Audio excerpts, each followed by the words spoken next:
We all know 1902, Swami Vivekananda on 4th July, he passed away, he attained his Mahasamadhi, and it is 123 years since his passing away.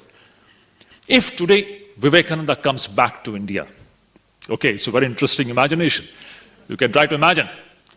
Suppose if Vivekananda comes back today in 2025, just imagine Vivekananda is in this hall, 5th July, he's sitting here, and he's seeing the present day India.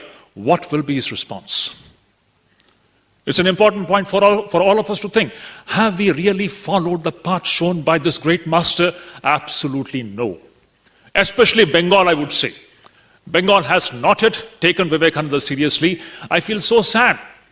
Every year we celebrate Vivekananda's return from America in the month of January. 19 January we celebrate that day. I just wonder, in Sialda station, when we are celebrating Vivekananda, there are hardly some 100, 200 people assembled there. Where we should have seen millions and millions of multitudes gathering in the name of Vivekananda, this has still not happened in Bengal.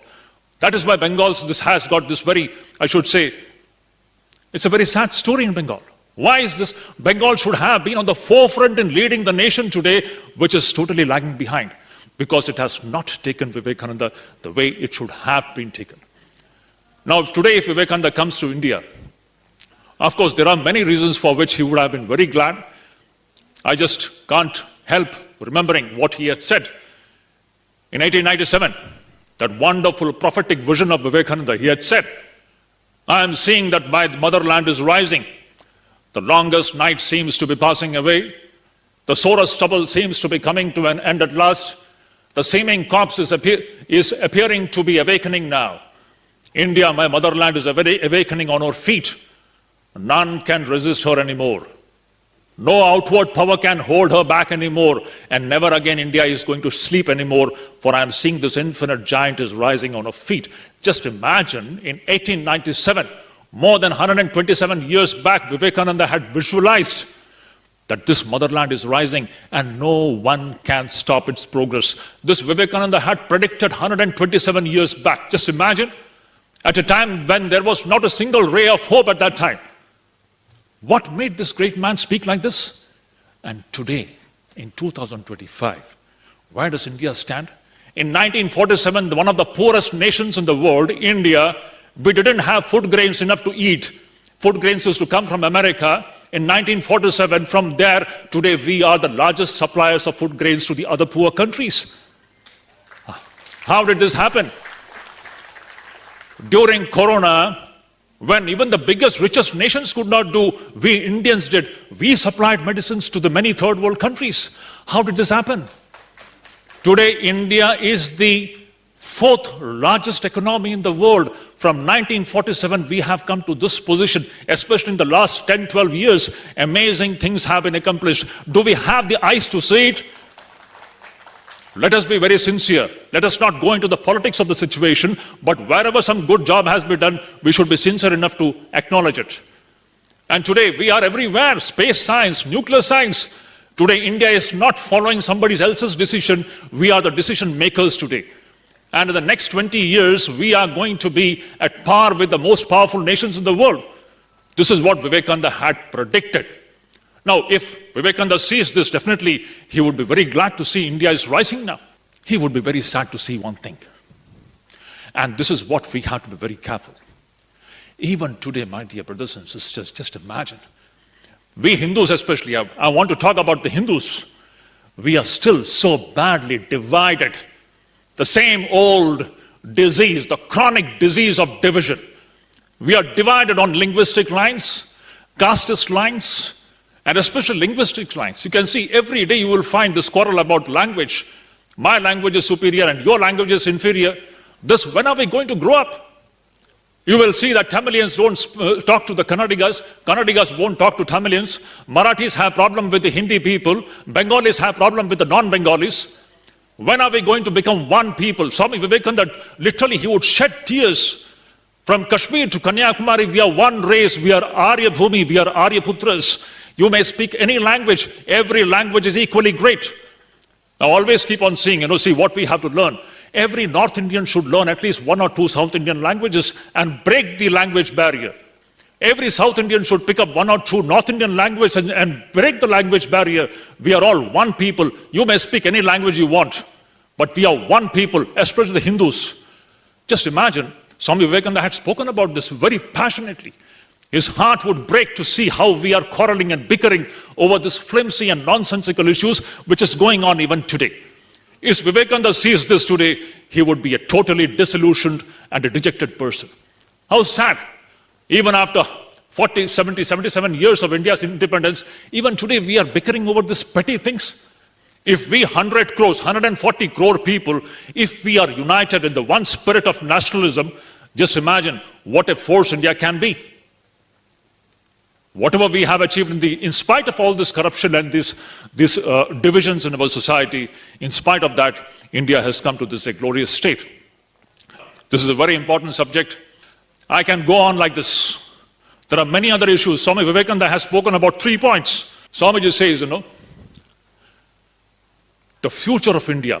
Swami Vivekananda is talking about this 127 years back. At that time, Vivekananda had visualized the future of India entirely depends upon 3 things. Please note it down. This is the mantra for even the coming decades. And that mantra is what? He says, number 1, organization. Number 2, coordination of wills. And number 3, accumulation of power. What he means to say is that we have to be united. We have to be organized. Our wills have to be coordinated. When we become organized, when our wills become coordinated, we will accumulate a tremendous power by which we can face all the so-called evil forces of this country. One more small point. This is a very sensitive issue. As I said, the very prana of Bharat is Hindu Sanatan Dharma. Number 1, let this be taken very seriously. Swami Vivekananda repeatedly says, if this Sanatana Dharma dies, India will be dead and gone. There is a dangerous phenomenon going on in this country, and everyone will have to think about it seriously. That is Islamization of India. Can you just imagine? Islamization of India? We have lost Kashmir, and West Bengal is a ticking bomb, waiting to explode. We know. And when I'm saying this, I'm saying with not 1 ounce of hatred for anyone. Hindu cannot have hatred for anyone. That is the true Hinduism. But that doesn't mean that we have to be foolish. We should know the evil forces working in the world, the evil forces where you have such ideas as kafir and jihad, where the only agenda is to kill others. We should also know how to defend our dharma. We should also know how to defend our country. Just imagine if India becomes Islamic, it will be dead and gone. Bengal is it is already sitting on the time bomb. Just imagine, we know what is happening in our neighboring countries. I am saying this with utmost respect to all the religions. We don't have any hatred for anybody, but at the same time, we have to have our eyes open because, as I said, if the Hindu character of India is dead and gone, India will be gone. If the Hindu character of West Bengal is gone, West Bengal will be dead and gone. And this point, everybody has to be taken, we have to take it seriously. And that's why I very strongly recommend. I always say the real teaching of Sri Ramakrishna is found in Swami Vivekananda. The real teaching of Sri Ramakrishna, you have to read Vivekananda to understand its implications, the social, the national, and the global implications you will find in Swami Vivekananda's words, the fiery words of this great teacher. We have to be practical, down to what, as far as our nation is concerned, how are we going to defend our nation? This great community. If Hinduism dies, if the Hindu community dies, what will happen? An awakened Hinduism will result in an awakened India, and an awakened India will bring about an awakened world. It is the Vedic system of thought alone which can bring about the ultimate well-being of the entire human race. This is the simple conclusion. So this is what we find in Vivekananda's amazing ideas on nationalism.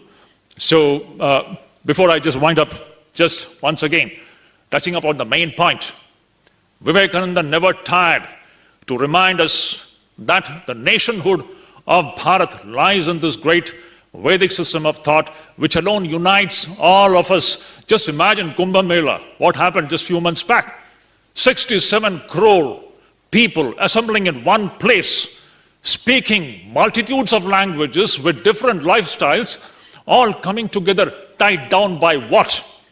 What a great demonstration it was. That is real India, and that India has to be preserved, and that community has to be preserved, and we should take care that our future generations, they have to be informed about the glory of Hinduism and the glory of Bharat. Thank you so much.